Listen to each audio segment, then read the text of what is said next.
Bem, hoje nós vamos trabalhar um pouquinho com um tema um pouco diferente, né, do que a gente está habituado nesse parcial, que são os antieméticos, né? A gente saiu de uma época aí onde trabalhamos muito os fármacos relacionados com o sistema cardiovascular, e hoje nós voltamos um pouquinho para trabalhar com fármacos relacionados com o sistema gástrico. Tudo bem? Bem, antes de começar, vamos entender um pouquinho de algumas definições. Eu quero que vocês saibam aí que a gente possa estar sempre renovando as definições médicas, que são náuseas, vômitos, arcada e regurgitação. Quando nós falamos náuseas, náusea é a sensação eminente de vômito. O vômito é a ejeção enérgica desse conteúdo gástrico. Só que quando eu digo arcada, é a simulação do vômito sem um contenido gástrico sendo projetado. Então, é quando há todo um reflexo, porém não há um conteúdo sendo excretado, tá? E por último, o que é regurgitação? É um retorno do conteúdo gástrico sem absolutamente nenhum tipo de esforço.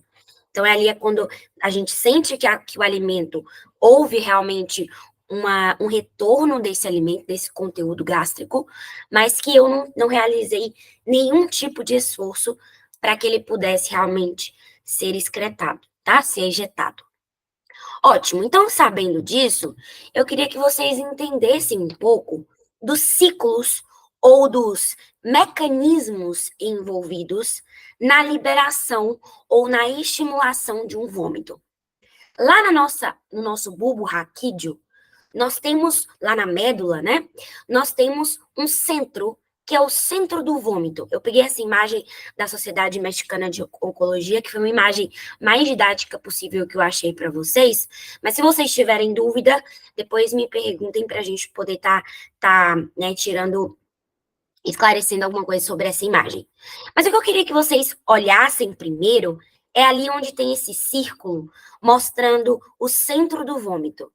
Nós temos um centro do vômito que é estimulado todo o tempo, né, ou em determinadas situações, por regiões ou por locais específicos do nosso organismo. Esses estímulos, eles estão relacionados com 4 pontos. E eu vou citando cada um deles agora para vocês. Olha só. Primeiro, nós temos o cerebelo estimulando esse centro do vômito. O cerebelo, a gente sabe que ele tem a função de movimento, de posição, de postura, ok? E ele é regido pelo nosso sistema labiríntico ou o nosso sistema cerebeloso. Então, ele também está envolvido no estímulo que é levado para o centro do vômito.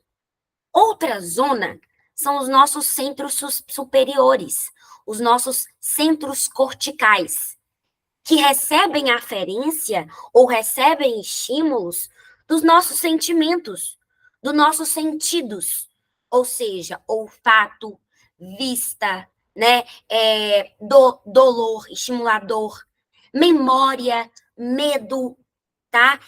Necessidade de fuga. Tudo isso todas essas coisas que eu acabei de nombrar são o quê? São sentidos e sentimentos que regem ou que movem, estimulam os nossos centros superiores. E esses, por sua vez, estimulam o centro do nosso vômito.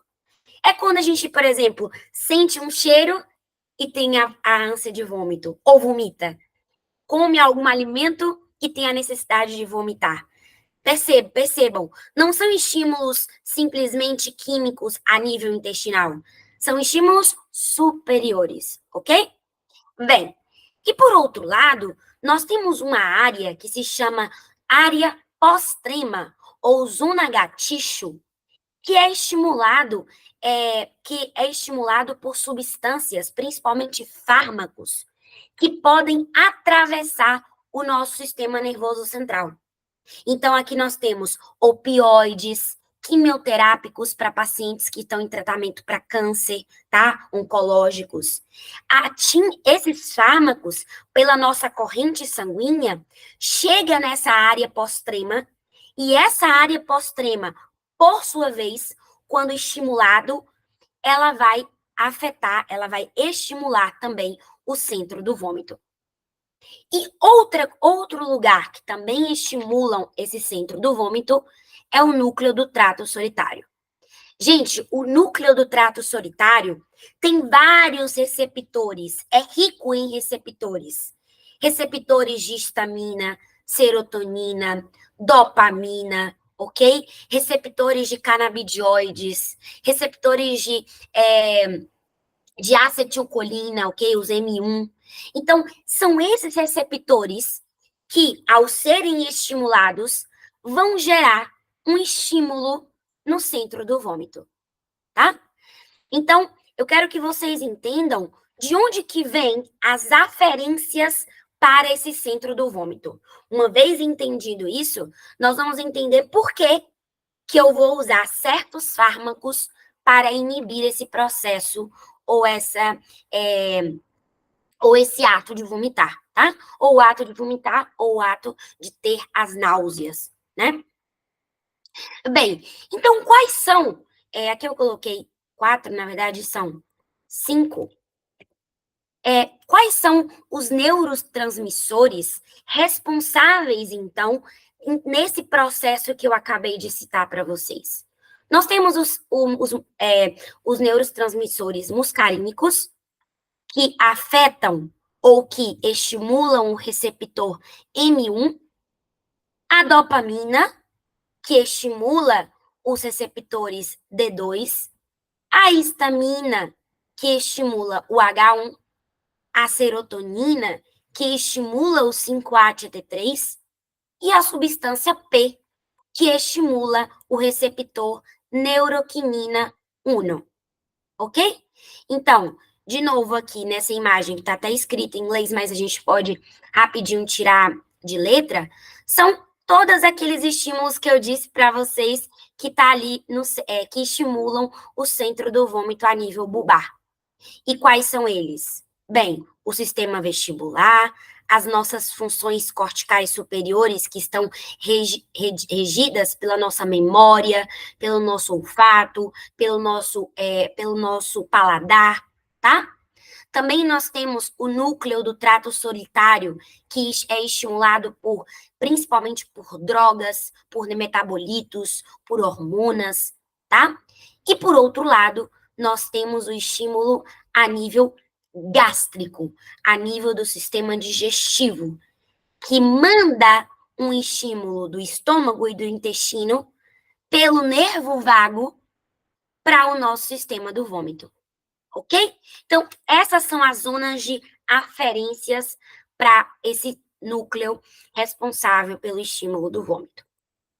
Então, sabendo disso, vamos entender as terapêuticas. Para que eu tenha uma terapêutica antiemética, ou seja, que eu possa inibir esse centro do vômito, eu preciso usar aqueles transmissores, aqueles receptores que eu acabei de nombrar, para que eu possa inibi-los e, por sua vez, chegar menos estímulo no centro do vômito. Tá bom? Então, a classificação dos antieméticos se dá pelo seu mecanismo de ação, onde eu posso antagonizar os receptores D2, antagonizar os receptores 5-AT3, tá? Que são os receptores de serotonina. Eu posso antagonizar os receptores histamínicos, onde eu tenho o AT1, antagonizar os receptores muscarínicos, ou agonizar os canabidioides, ou antagonizar os receptores da substância P. Então, olha só, eu estou antagonizando todos aqueles receptores responsáveis pelos estímulos do centro. Pronto, tá bom? Então, o que eu queria trazer, por que eu trouxe essa imagem primeiro? Para a gente construir ela juntos, tá? Olha só, Aqui são todos, nessa imagem, estão todos os locais onde há um processo de estímulo do núcleo do vômito. Então, primeiro aqui, nós temos o Las Vegas. Lembra o que era o Las Vegas? Las Vegas era. Não era o vago, não? Exatamente, o Ah, nervo vago. E o nervo vago, ele é estimulado por quem? tem uma das referências do estômago, não? Exatamente. Então, olha só, o estômago, ele quando recebe estímulos, certo? Químicos, ele libera serotonina, essa carinha feliz aqui, e esse cara vai arremessar essa carinha feliz para onde? Através do nervo vago para o núcleo do trato solitário. E esse núcleo do trato solitário, por sua vez, vai estimular o nosso centro do vômito, tá? Outro estímulo que a gente conversava era o quê? Lá na área pós-trema, onde nós temos os receptores D. E esses receptores, eles vão também estimular o nosso centro do vômito. Por outro lado, nós também temos os receptores muscarínicos. Isso aqui são os estacionamentos para as motos. Olha, M1, M2, os estacionamentos, estimulando também o centro do vômito, tá? E lá na canoagem, nós temos o nosso sistema vestibular. Lembra, o sistema vestibular era responsável pelo nosso equilíbrio, né? Então, é o sistema responsável pelos nossos, onde temos os canais semicirculares ali no nosso ouvido, né? E com isso, nós temos também o estímulo cinético que pode provocar o vômito. Entenderam? Entendeu isso? As referências nessa imagem para os estímulos do vômito? Tá? Então, nós vamos conhecer fármacos que possam inibir esses locais dentro do nosso, desses possíveis estímulos para a realização do vômito. Só repassando, então eu tenho o estômago liberando serotonina, que por sua vez vai, através dos receptores AT3, 5-AT3, T3, vai estimular o nervo vago, e esse, por sua vez, estimula o núcleo do trato solitário. Nós também temos os receptores D, que vão estimular também o centro do vômito, lá na área pós-trema, tá? Nós temos os receptores de histamina, que são, inclusive, essas abelhas aqui dando alergia, né? Então, histamina, para estimular também o centro do vômito, e nós temos o sistema semicircular e o sistema muscarínico também estimulando o vômito, tá? Bem aí na vibes de Olimpíada. Então, vamos conhecer os fármacos. Como eu digo, isso aqui é só uma proposta para que vocês possam se lembrar dessas imagenzinhas para a prova. E aqui vão ter referências dos efeitos adversos que vocês precisam saber, tá bom? Vamos começar com os antagonistas de D2, tá? Antagonistas de D2. Gente, os antagonistas de D2 nessa imagem vão estar sendo representados com esse cara fazendo cosquinha no atleta que está segurando as barras com o D, tá? Então, ele está fazendo cosquinha ali só para dizer, olha, vamos antagonizar esse receptor de D2, tá bom? E percebam que ele está segurando em 2 dezinhos. Então, é D2, antagonizando o D2. Certinho? Vamos começar com esses fármacos. Primeiro, o principal, que é a metoclopramida, ou também chamado de Reliveran. É o nome comercial dele. Gente, a meto, apesar dela ser uma importante antagonista de D2, nós falamos que ela tem uma atividade triple. Então, cuidado, porque isso pode ser um dado choice, tá? Nós estamos falando, sim, de uma antagonista D2, que tem uma atividade também em outros receptores. E quais são esses outros receptores? eles também têm atividade sobre o 5-ATT3 e o 5-ATT4. Ou seja, eles também antagonizam a serotonina, ok? Os receptores de serotonina. Mas, repito, a principal ação dela é sobre o receptor de D2. Tudo bem? Fica claro isso? Tá? Quando eu antagonizo esses receptores de D2, o que eu vou estar estimulando? O que eu estou inibindo? Eu estou inibindo aquele ciclo que eu disse para vocês, aquelas vias de estimulação do centro do vômito, a nível bulbar. Eu estou inibindo, antagonizando um dos ou alguns dos receptores que fariam esse tipo de estímulo, tá bom? Então, o que ele vai fazer? Ele vai incrementar, ao antagonizar esse receptor, o esfíncter esofágico inferior e estimular as contrações do intestino delgado, para que aquele conteúdo gástrico, ao invés de subir, ele possa descender. Tudo bem? Então, ele evita que o processo seja de baixo para cima. E esse alimento agora vai de cima para baixo. Tá bom? Tudo bem isso para vocês? Ótimo. Então, e ao antagonizar o 5-ATT3, o que ele faz?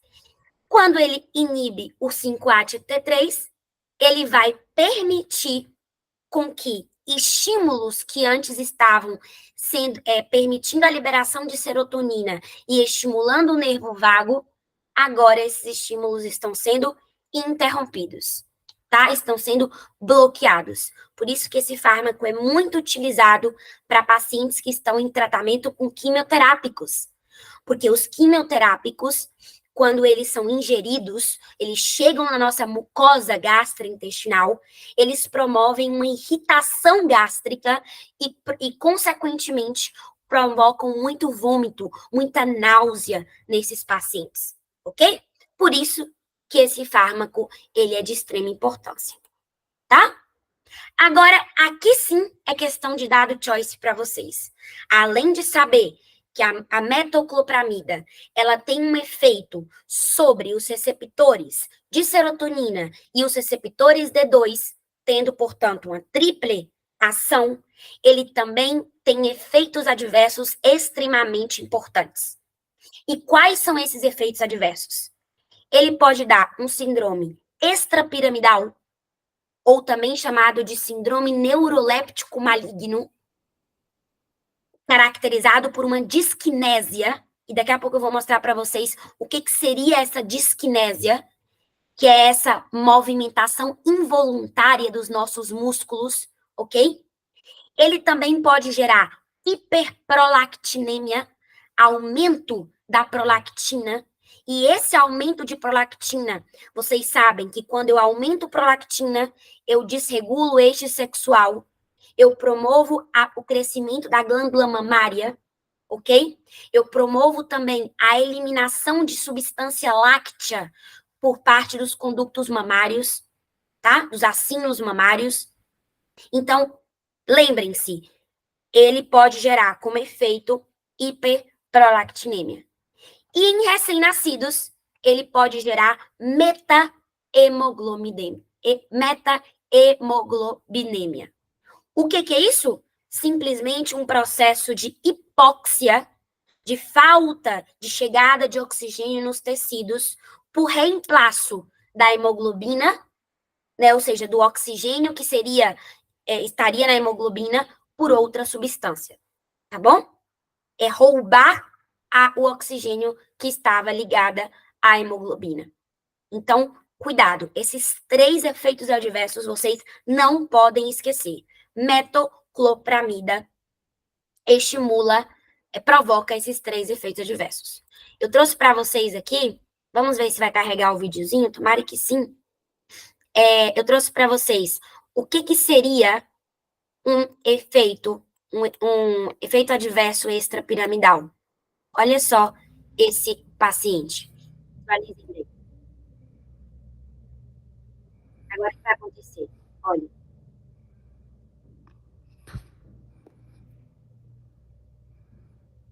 Puderam ver?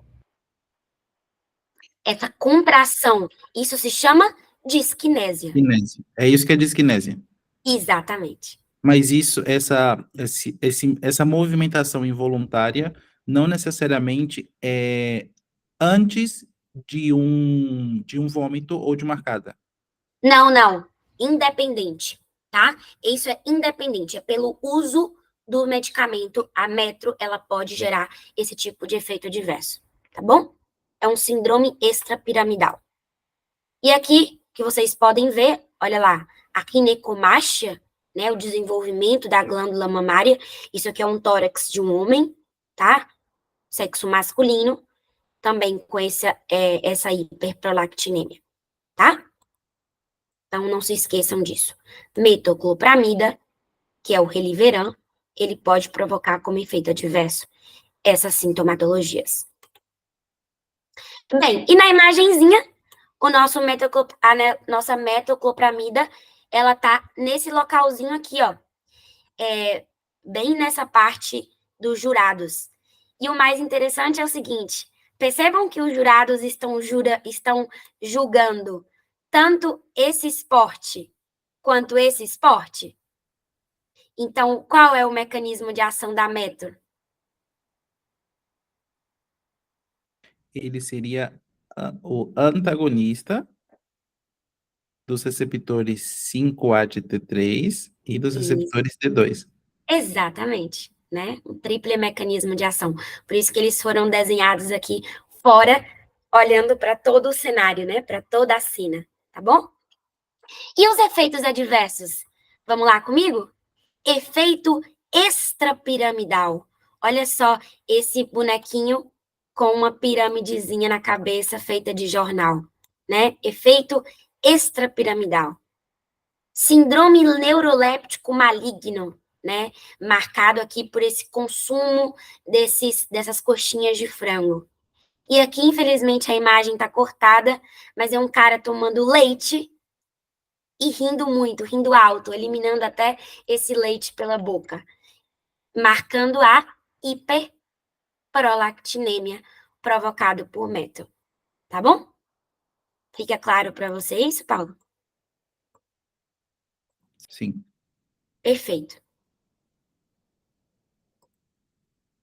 Então, vamos agora para outro antagonista de D2. Aqui, o mais interessante é, vamos fazer uma atuação predominantemente no receptor de D2. Então, aqui sim, eu estou falando de um fármaco que tem uma ação direcionada e não um fármaco de triple ação, como nós vimos lá na meto. E o representante aqui é a domperidona. A domperidona, eu costumo dizer que domperidona inibe predominantemente o receptor de D2. Domperidona, D2. Vamos fazer essa associação, tá? Brincar aí com a palavra. Bem, então, o mais interessante é que o uso desse fármaco já não vai me levar aos efeitos adversos que eu via lá na meto, porque o efeito dele não é um efeito tão potente, levando ao efeito adverso como nós vimos anteriormente, tá bom? Então, realmente, vai bloquear os receptores dopaminérgicos na área pós-trema e vai sim ter um efeito antiemético, porém, com efeitos adversos menos importantes, tá? Então, é isso que eu queria que vocês soubessem daqui. E qual é a imagem aqui que representa isso? É de fato esse cara fazendo cosquinha no atleta, tá bom? Por quê? Porque ele está inibindo diretamente o receptor de D2, o receptor dopaminérgico, tá? E os efeitos adversos dele, como eu disse para vocês, são efeitos adversos menos graves. Então, ele não vai produzir o efeito extrapiramidal comentado na metoclopramida. Ela sim pode provocar um grau de hiperprolactinemia, mas menos menos marcado, e o que ele pode provocar é uma prolongação do QT, tá? Provocando uma arritmia. Isso sim eu queria que vocês tivessem em mente.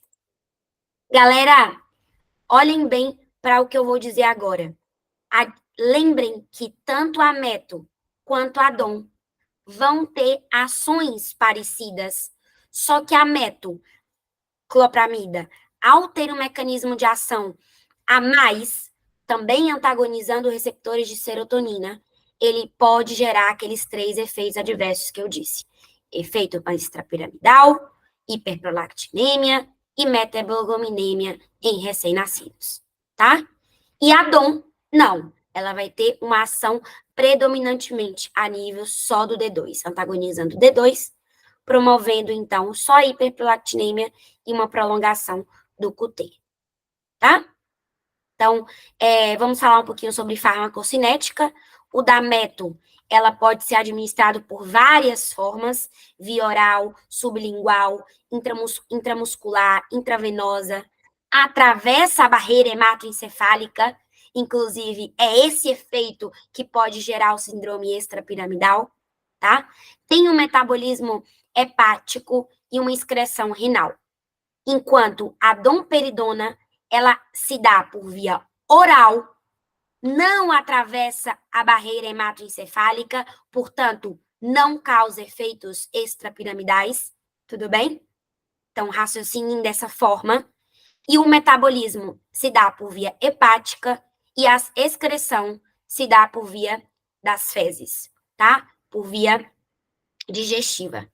Tudo bem? Então, esses pontos diferentes que eu queria que vocês se atentassem entre esses dois receptores antagonistas dos receptores de dopamina. Bom? Vamos para outro receptor?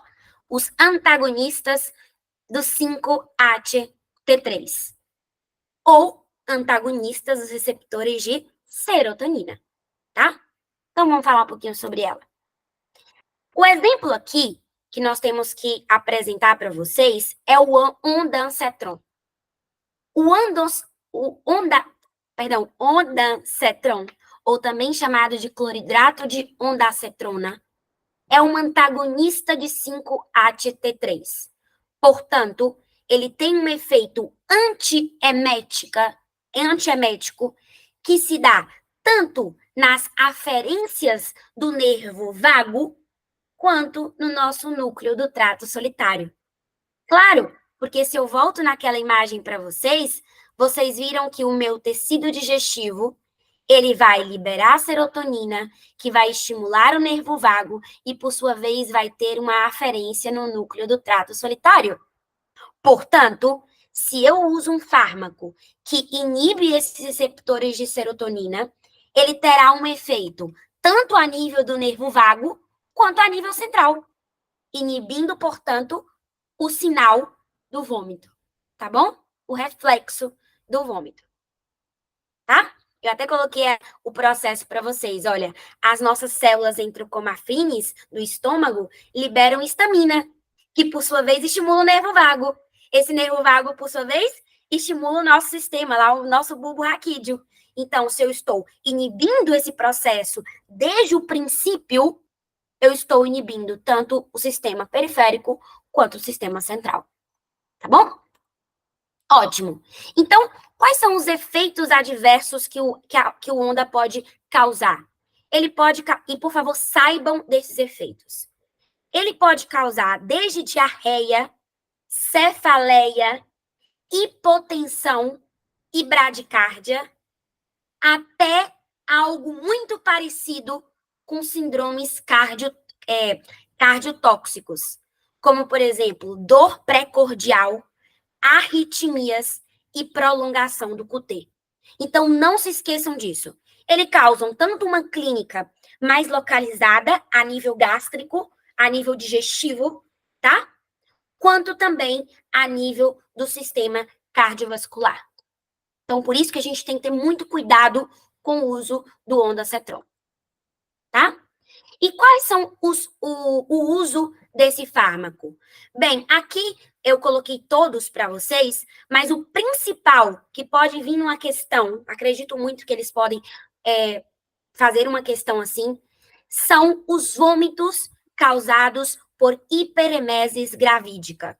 O que é hiperemesis gravídica? Essa náusea das embaraçadas, tá? Esse estímulo nauseoso que as embaraçadas possuem, tá bom? Então, é um fármaco realmente que é indicado com esse fim. Não com uso crônico, de forma alguma, porque vocês já sabem quais são os efeitos adversos, são efeitos adversos importantíssimos, mas, sim, ele tem um bom efeito para essas mulheres, tá bom? Então, aqui o que eu queria que vocês tivessem em conta? Nós já vimos a fisiologia normal nessa imagem, e o que está representado com onda cetron? A onda, a menina dançando lá, né? A Rebeca fazendo o passo dela. E se, com muita imaginação, parece até que ela está grávida. Então, a gente até associa que esse pode ser usado embaraçada, né? Exatamente, né? Pela hiperemesis gravídica. E essa fita aqui, o que você faz relação? Olha, a primeira coisa que veio na minha cabeça poderia ser algo cardíaco. Eu poderia dizer Boa. uma prolongação, algo assim. Se tivesse muito enroscado, Essa. seria Ah, o torch points. boa, mas aqui seria Mas não. realmente essa Uhum. prolongação do QT, né? Então, são QRS, né? Essa prolongação do QT, que realmente ele provoca, o onda provoca. E aqui, esse homenzinho com o abdômen todo fechado com uma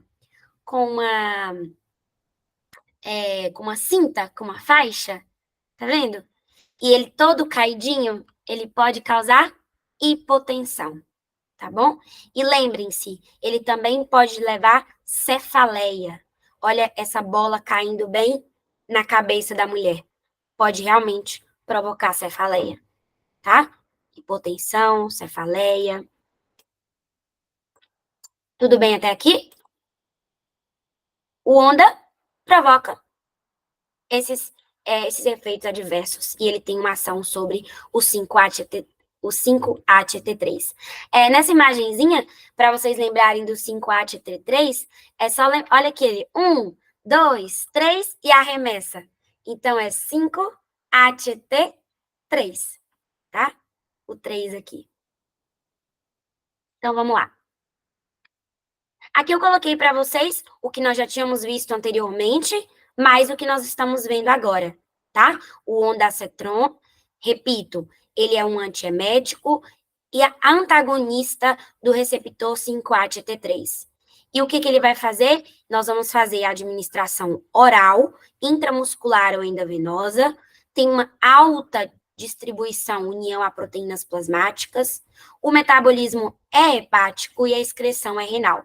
Galera, não dá para não saber os efeitos adversos. Eu digo isso para a vida. Ele provoca estranhamento ou diarreia, cefaleias e mareios, hipotensão, tá? Dolor pré-cordial e prolongação do QT, que pode ser manifestado como as arrítmias. Ah, esse carinha com aquele cinturão aqui pode lembrar para vocês o estranhamento, né? A incontinência, a retenção de fezes, o estranhamento, bom? Que a onda pode provocar.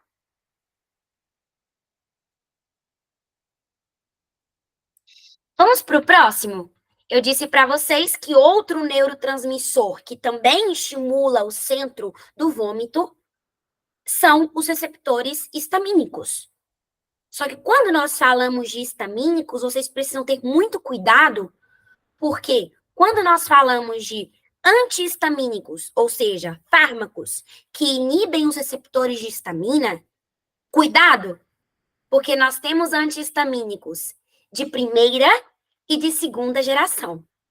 Os que são utilizados para antiemeses são os de primeira geração, dado choice. Porque os de segunda geração não vão ter ação sobre esse tipo de situação ou desse tipo de estímulo, tá?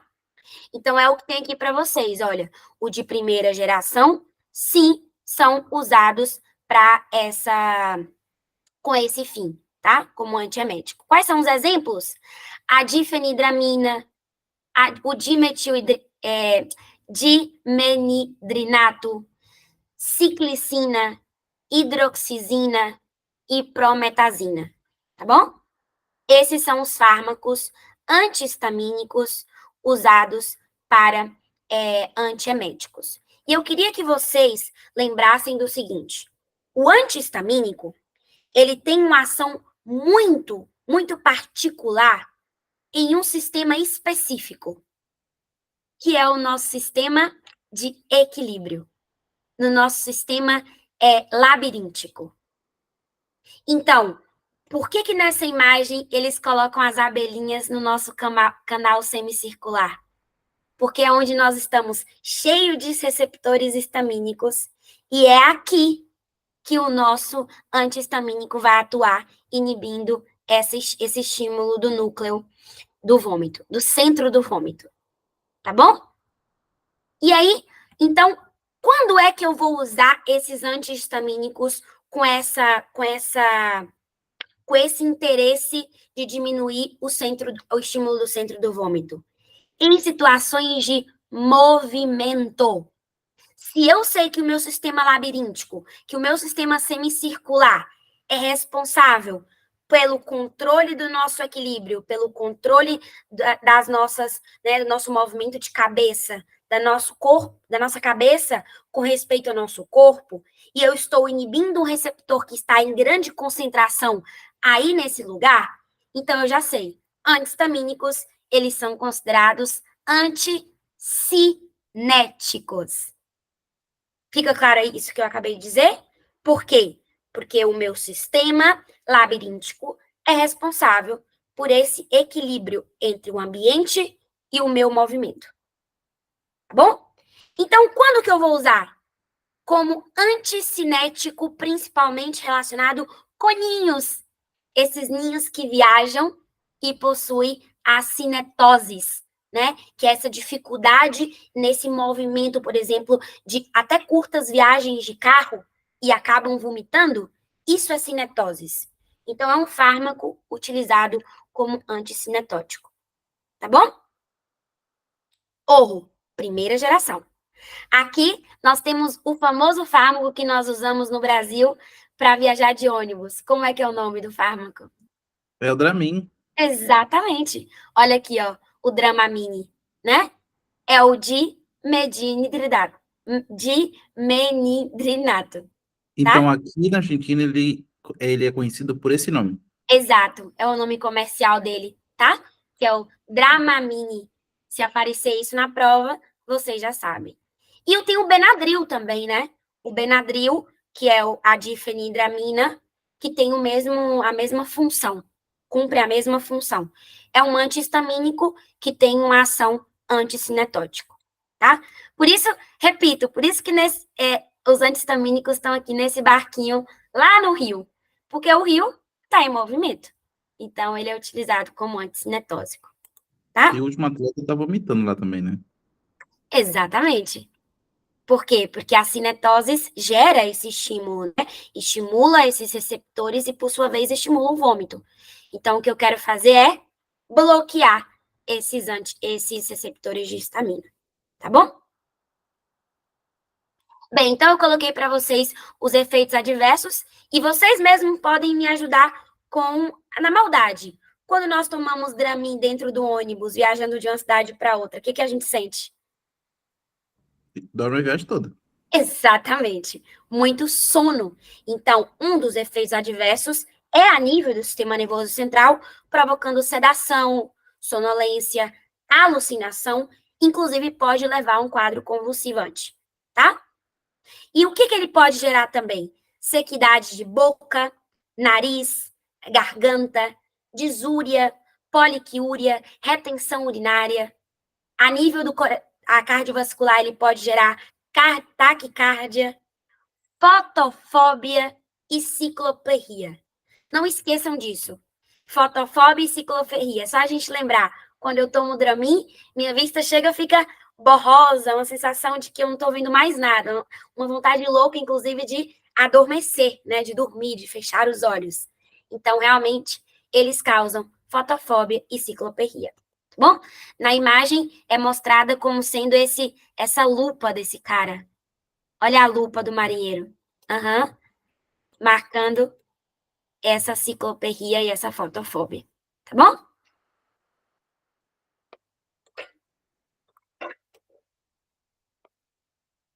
Então, vamos lá. E as indicações, como eu disse para vocês, a cinetoses, né? Esse estímulo de vômito por uma situação de movimento. Também vômitos pós-operatórios, como antihistamínicos e também como sedantes. Né? Muitas pessoas usam esses fármacos para dormir, para adormecer. Tá bom? Olha lá, eles sendo marcados aqui nessa imagem, como eu expliquei para vocês anteriormente. E vamos agora para um outro grupo, que são os canabinoides, que são importantes porque dentro dos canabinoides, com intenção de diminuir o estímulo do vômito, nós temos um exemplar que é a nabilona. A nabilona é o único canabinoide autorizado na Argentina como antiemético, tá?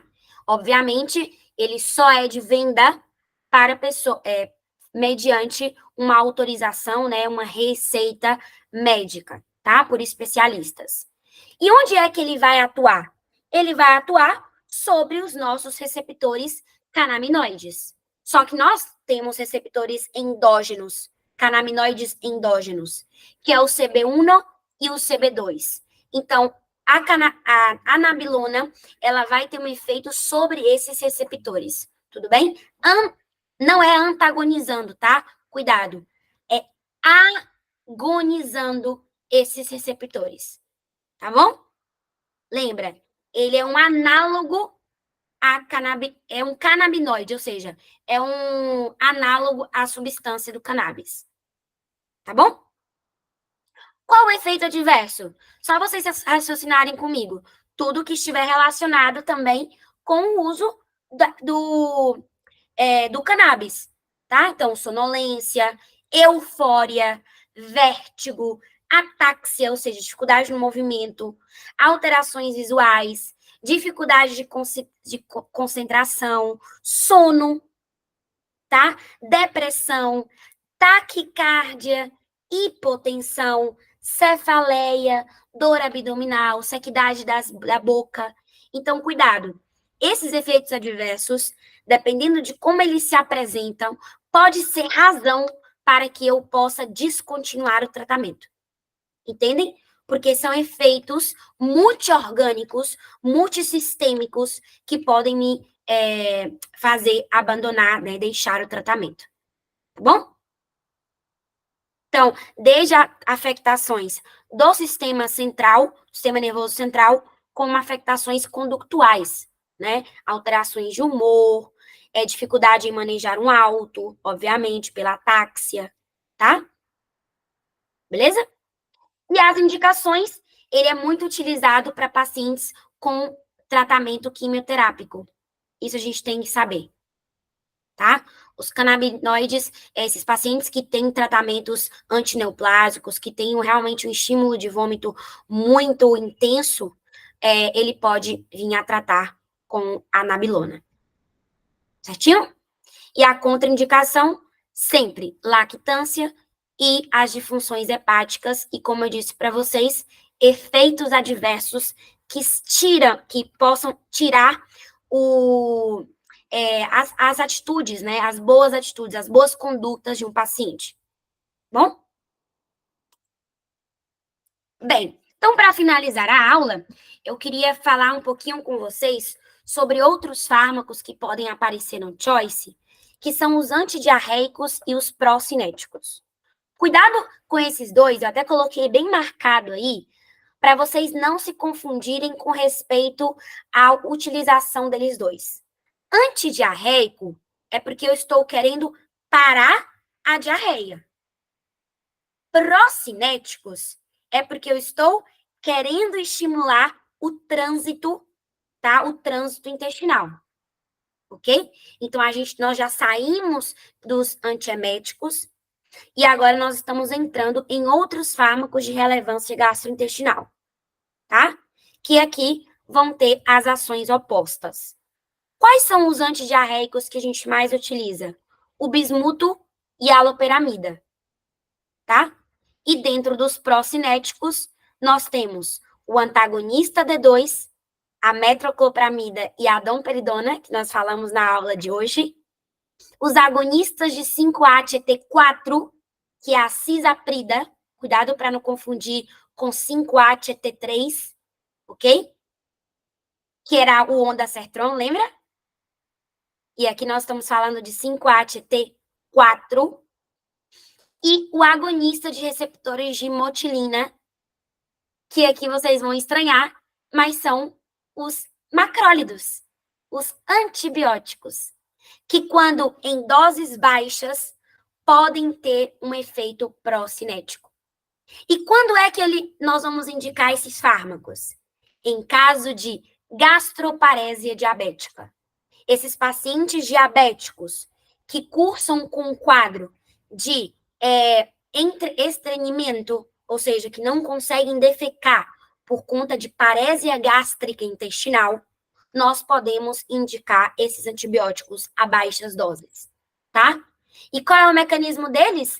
Simplesmente antagonizar o receptor de motilina. Perdão, agonizar. Ele agoniza essa enzima, permitindo com que haja realmente a contração do nosso músculo intestinal, tá bom? Gastrointestinal. Eritromicina, principalmente. Eritromicina, ou azitromicina, ou claritromicina, tá? Beleza? Então, vamos falar um pouquinho só sobre esses dois fármacos que são antidiarreicos, o bismuto e a aloperamida. O bismuto, sim, pode aparecer na prova para vocês, eles gostam bastante do bismuto. É utilizado para diarreia do viajeiro, tá? Para diarreias episódicas ou tratamento de H. pylori. Se vocês se lembrarem, nós falamos lá no tratamento de H. pylori sobre o bismuto, tá? Que ele é utilizado no tratamento quádruplo para o H. pylori, tá? Você lembra qual era, Paulo, o tratamento da H. pylori? Era bismuto, poderia ser a moxicilina, uma claritromicina Perfeito, e um antiácido, né? Perfeito, antiácido. Tá vendo que o bismuto volta aqui pra gente? Ele é um antidiarreico, tá? Ele tem essa função. O que volta para a gente é a imagem. Boa, garota. Então, nós sabemos que hoje, no tratamento atual, gente, depois das novas guias, né, da SAD, do sistema da Sociedade Argentina de Infectologia, eles incluíram o bismuto no tratamento. Antes, o bismuto não era colocado no tratamento. Agora sim, ele é colocado como uma opção na terapia quádruple, tá? Nesses 4 fármacos que o Paulo acabou de falar. Ele é um antidiarreico, tá? E como mecanismo de ação, não se sabe muito bem qual é o mecanismo dele, como eu dizia para vocês naquela aula lá de tratamento de proteção gástrica, mas sabe que ele tem um efeito antissecretório, anti-inflamatório e antibacteriano, tá? Antimicrobiológico. Então, sabe que ele sim tem uma ação sobre isso, apesar de não se saber muito bem o mecanismo em si, tá? Como a gente falou lá na aula. A absorção dele é bem pobre por via oral, tá? Mas ele se administra por via oral. Não tem distribuição, não tem metabolismo, porque ele tem uma ação apenas local, tá? Se excreta nas fezes, porque ele não se absorve. Do jeito que ele entra, ele atua a nível local e vai embora, tá bom? Efeito adverso, Só vocês pensarem comigo. Se ele é um antidiarreico, o que ele pode provocar como demais? Constipação, aí. Exatamente, ele está bloqueando a saída das fezes. E eu dizia para vocês também na aula anterior que ele pode provocar fezes escuras, tinção de língua e aqui também neurotoxicidade, tá? Não se dá esse fármaco em menores de 12 anos, galera. Por quê? Porque em casos de menores de 12 anos, eu preciso que ele elimine as fezes, eu preciso que ele elimine os possíveis patógenos. Então, eu não indico esse tipo de fármaco, tá? Não é indicado. Nem ele, nem o próximo que eu vou acabar de falar, que é a aloperamida. A aloperamida é um opioide, lembrem-se disso. Então, ele é agonista dos receptores, dos receptores de opioides a nível gastrointestinal, e a administração se faz por via oral, não vai atravessar a barreira hematoencefálica, tem um metabolismo hepático e a eliminação se dá por fezes. Também aqui pode provocar constipação, tá?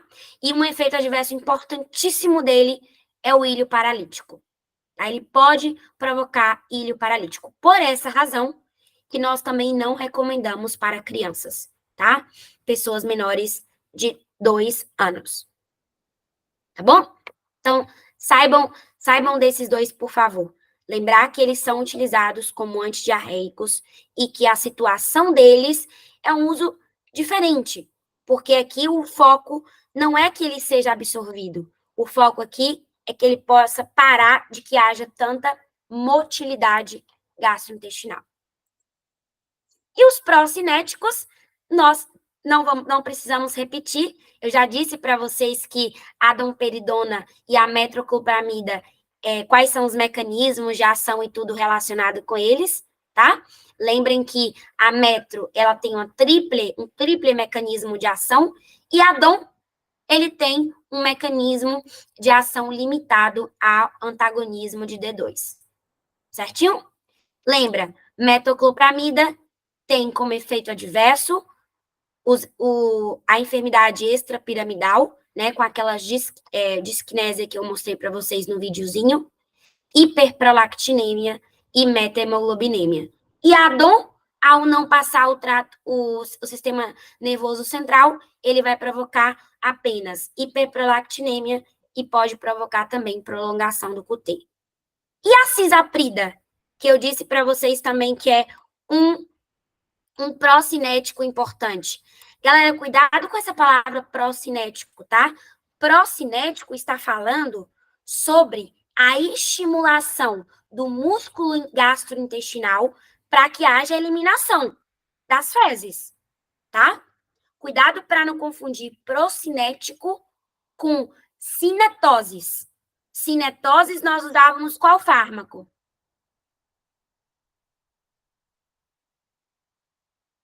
Como anticinetóticos.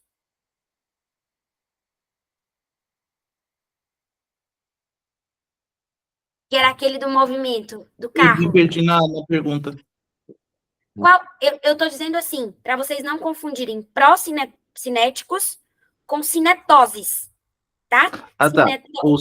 Os cinetoses você administra para pacientes que, não sei, como por exemplo em viagens, que ele tem um certo desequilíbrio estrutural, você administra esses anti-histamínicos, que aí pode ter esse efeito, né, paralisante aí do reflexo. E esse procinético, no caso, é, são, são fármacos que vai ocasionar, digamos, um aumento dessa cinética, só que gastrointestinal. Então, vai fazer você evacuar. Exatamente, certo? Então, um outro exemplo dos procinéticos, além desses dois que nós acabamos de dizer, nós temos a cisaprida. A cisaprida, ela é o quê? Ela vai ser utilizada em pacientes com gastroparésia, tá? Ou seja, pacientes que têm essa obstrução, e ele é um agonista do 5-ATT4, tá bom? Portanto, ele tem um efeito pró-cinético. A administração é por via oral, só que aqui nós também podemos administrar por via de a via retal, exatamente, tá bom? Lembra como se chamava essa administração por via retal? Como que a gente chama isso na medicina?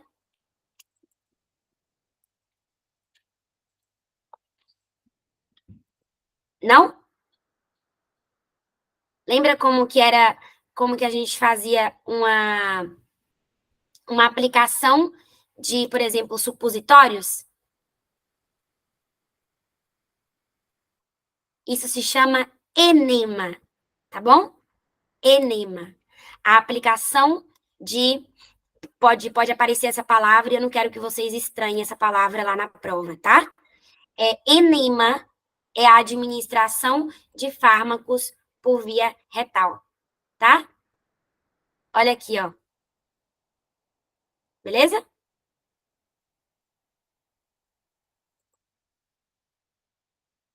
Então, vamos lá. E quais são os efeitos adversos? Bem, a cisa, ela pode provocar, a cisaprida, ela pode provocar manifestações gastrointestinais e arrítmias. Apenas essas duas aí para que vocês possam ter em conta, tá bom? O metabolismo dele é hepático e a excreção renal. Então, com isso, nós chegamos ao fim desse tema e eu queria fazer essa questãozinha com vocês, tá? Prestem bem atenção que essa questão foi uma questão tirada de uma prova anterior, e ela é meio pegadinha, tá? Meio pegadinha. Não que seja difícil, é simplesmente para que vocês tenham cuidado no momento de leitura. Então, façam a prova com bastante calma. Olha lá, diz que uma mulher de 32 anos de idade, campesina, é levada ao serviço de urgência depois de automedicar-se por um quadro diarreico desde há 2 dias. A paciente se apresenta com distensão abdominal, dor abdominal importante, peristalsis ausente e, ademais, febre de 40 graus. Foi valorada pelo serviço de gastroenterologia e se estabelece o diagnóstico de megacólon tóxico. Qual dos seguintes fármacos é o mais provável que ela tenha se automedicado?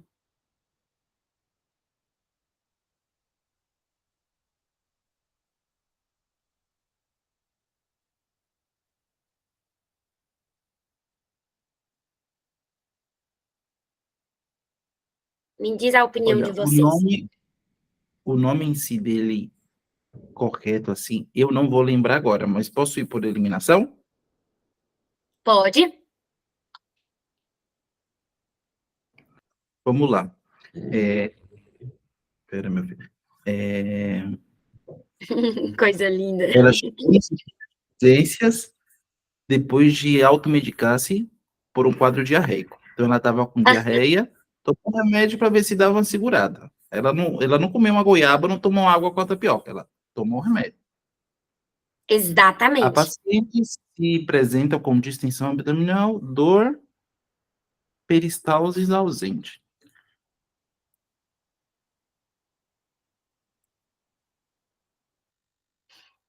Ela tomou um fármaco que vai bloquear. Ou seja, não é um Exatamente. fármaco procinético. Não. Bem, Então, é um então fármaco de que se tipo? não, antidiarreicos. Antidiarreico. Aham. Pode ser bismuto ou loratadina, a gente acabou de ver. Ou Ah, então loratadina. Exatamente. Por que loperamida? Porque ele é Por que você acha antidiarreico. que seria ele? Tipo, por que não bismuto? No caso clínico, ela não diz que ela tem a língua com cor, uai. Muito bom, também por isso. Muito bem, gostei desse raciocínio. Mas sabe por que eles não colocam bismuto? Porque um paciente, ele compra primeiro um opioide.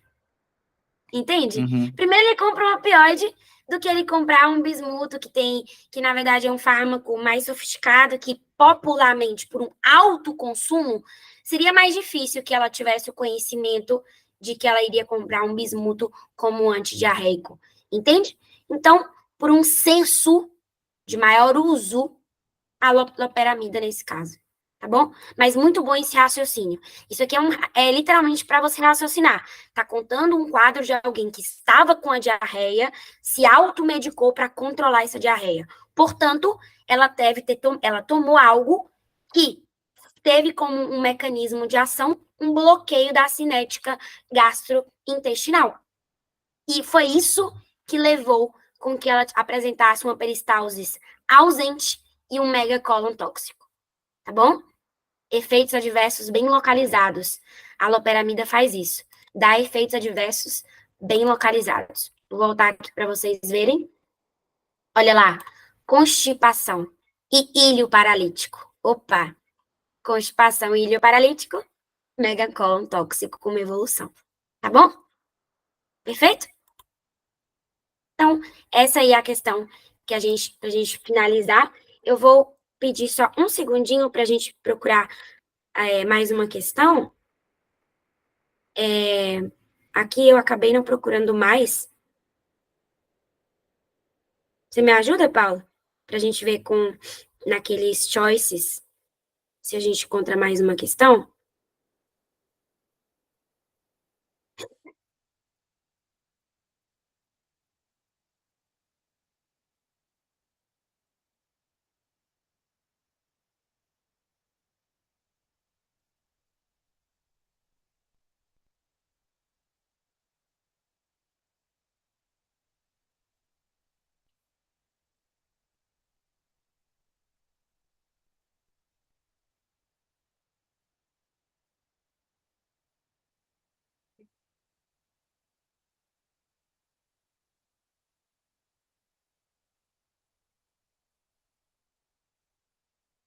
Achei uma, vou te mandar. Tá bom. Olha que interessante essa questão. Acompanha comigo. Não sei se é essa que você viu.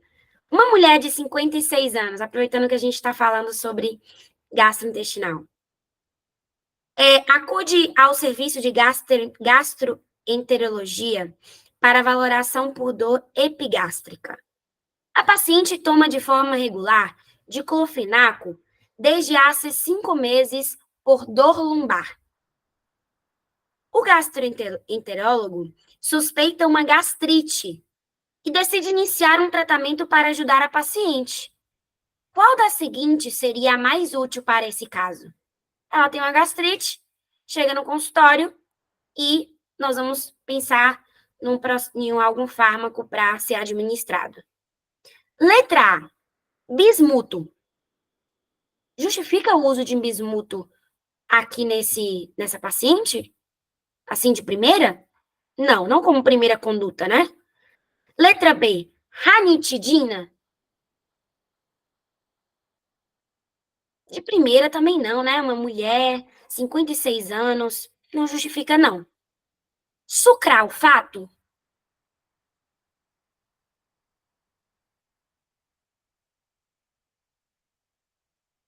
Como primeira conduta, seria uma boa, assim?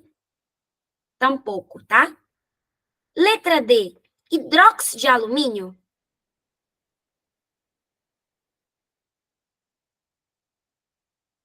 Talvez, né?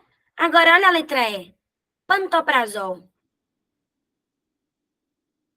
Pantoprazol. Gente, os inibidores de bombas de prótons, eles sempre vão ser a nossa primeira escolha no tratamento depois que a gente tiver as pautas de alarma. Os antiácidos, eles podem ser utilizados, mas essa paciente, ela tem um fator de risco, que é o uso do diclofenaco. Então, o antiácido não vai me ajudar nesse caso. Ela já tem um fator de risco. Se fosse alguém que não tinha problema nenhum, um jovem que está ali, né, está passando por um processo de encontrar uma alimentação saudável, não fazer exercício, aí sim justifica o uso de um antiácido local. Mas pensar em uma mulher de 56 anos, provavelmente já passou pela menopausia, já tem um monte de outros fatores associados, pantoprazol. É um fármaco seguro, um fármaco que me dá um bom resultado rápido. Então, tá aí a dica para vocês, tá bom? Qual foi a que você me mandou, Paulo? Você já me mandou? Já, mandei no seu WhatsApp. Bem, vamos lá fazer esse?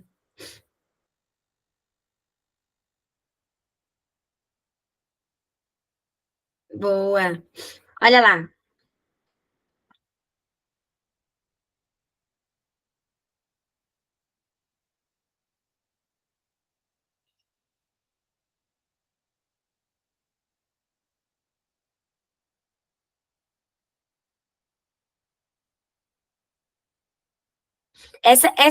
Ela é mais complexa, essa. Mas vamos lá?